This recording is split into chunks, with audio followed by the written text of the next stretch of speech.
Artemis led the special forces to perform a mission across the desert, but the team was forced to flee when encountering a sandstorm. The sandstorm was so fast that it swallowed them all. The sealed steel was shining, and they were teleported to an unknown area.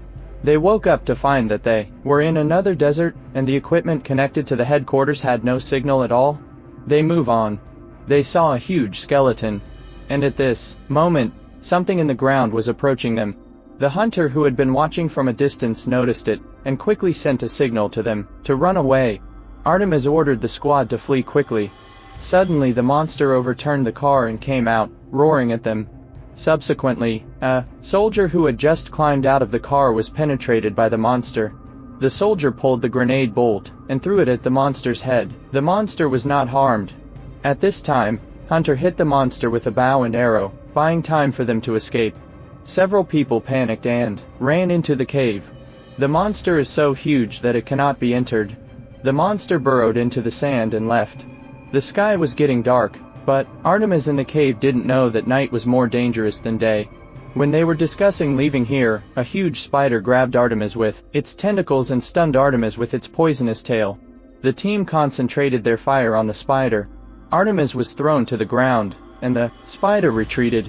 At this time Artemis is unconscious, and more spiders attacked them. As they were about to retreat, a soldier was caught and eaten by a spider. The awakened Artemis was grabbed by the spider in front of him. Artemis was wrapped in spider silk, and there was a foul smell of carrion around it. Artemis struggled to free the spider web, and Artemis found that the rest of the team members were dead. Artemis followed the narrow passage toward the glowing exit. At this point, the spider grabs Artemis from behind and pulls her down. Artemis used a flamethrower to defend, but the spider gave up chasing due to the high temperature. Artemis escaped successfully. Artemis came outside and saw a nest full of spiders.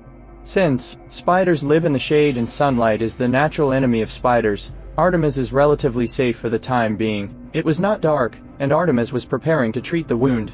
Artemis cried out in pain as he worked on the wound. Artemis is able to walk. Artemis looked at the white sand he saw and felt fear. Artemis threw a stone to test it, and the monster emerged from the sand.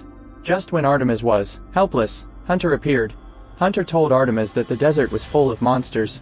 If you want to cross the desert safely, you must go to the old castle on the other side of the storm. But to cross the desert, monsters must be eliminated. At this time Hunter had an idea. He could tie the spider stinger to the arrow to restrain the monster. At night Artemis acts as bait, leading the spiders into preset traps. Hunter removes the stinger and starts making weapons. In his free time, Hunter teaches Artemis how to use the knife. After a few days, they were ready to go. The two threw wooden barrels into the desert to attract the monster's attention, and then they ran wildly in the opposite direction. But soon the monster got into the sand and chased them. At this moment, Hunter drew his bow and arrow and shot a poisonous arrow, which hit the monster's left eye. Monster, poisoning is a bit dizzy. Hunter jumped onto the monster's head, and stabbed the top of the monster's head with his knife. But the monster's skull was too hard, and Hunter was thrown down. Artemis sent a tightrope from the flanks, and came to the monster's head. Artemis grabbed the handle of the knife and thrust it down. The monster let out a roar and then fell to the ground. The two cooperated successfully and continued along the desert. Deep in the strange wilderness, there are dangers everywhere. In the desert, water is extremely precious. They saw the Ankylosaurus on the opposite side drinking water collectively, and Artemis ran over. Suddenly a flying dragon emerges from the sand, and Hunter cuts the flying dragon in half. The two used the flying dragon as food. The two were about to take a rest when the flames burst into the sky not far away.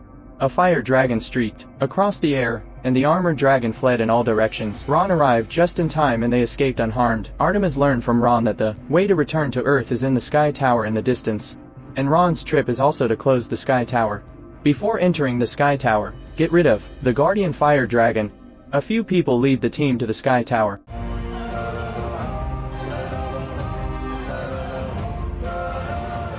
They finally came to the foot of the Sky Tower, and saw the Guardian Fire Dragon in front of them. Several people showed their special abilities. Ron slashed at the dragon with his flame axe. Hunter also shoots explosive arrows. Artemis fought hand to hand, thrusting weapons into the dragon's mouth. The dragon spewed flames from its mouth, and Artemis had no time to dodge and jumped off the cliff. Unexpectedly, this is the entrance of space-time teleportation.